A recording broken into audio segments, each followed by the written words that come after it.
Welcome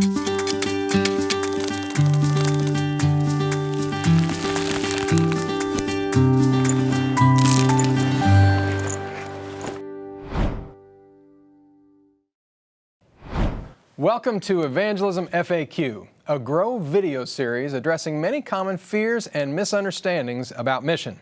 Today's question is, what if I don't have time to devote to giving Bible studies? What would you say to that, Cameron? Well, I would say that it's interesting that in my life and probably everyone else's, we always seem to have enough time or money or resources, whatever, for those bad habits. Isn't right? that true? If you have a hang up with maybe, say, smoking cigarettes or lottery tickets or whatever, you could always have time to swing by the store. You always have enough money for just one more. It's amazing that we somehow vote with our feet a little bit when it comes to our own personal priorities. We always have enough time or resources for those bad habits. But as Christians, we need to develop that same type of, just as we go along, expenditure of our time and means for the good things we're supposed to be doing. That's right. For the gospel. That's right.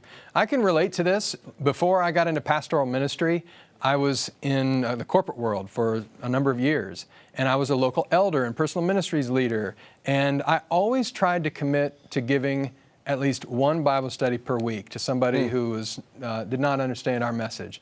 And it was not always easy, the schedules are busy and the rest, but making that commitment is something that helped my ministry and my life, and still I'm blessed by those experiences. And you need into that thing, making that commitment. Because when people say, I just don't have time, That's right. I think what they're really trying to say, if we're really deep down honest, is I don't want to make the time for it. That's right. For instance, if someone were to take, you said that commitment of giving a Bible study a week, let's say that would take you a couple hours every week. And people might say, I just don't have that in my schedule.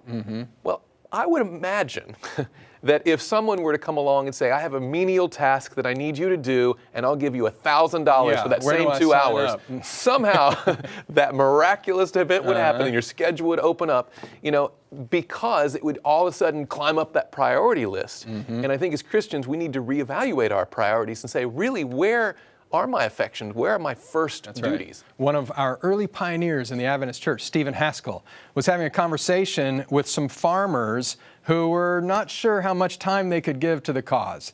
And his counsel to them was, why don't you go and sell off 40 acres or so and give that to the cause, and then you'll have time to be able to actually invest in the cause. And he had a statement this I've remembered and kind of has inspired me ever since the first time I saw it.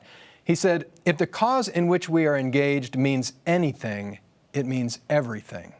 And to dabble at it with our fingers' ends, look out for ourselves, and then give a little of our surplus time and means for the cause is solemn mockery. Solemn mockery. Incredible. That's heavy. Well, heavy. Mrs. White's talked about that, kind of the same kind of serious line. She writes in Christian Service, page 61, in every church, the members should be so trained that they will devote time to the winning of souls to Christ.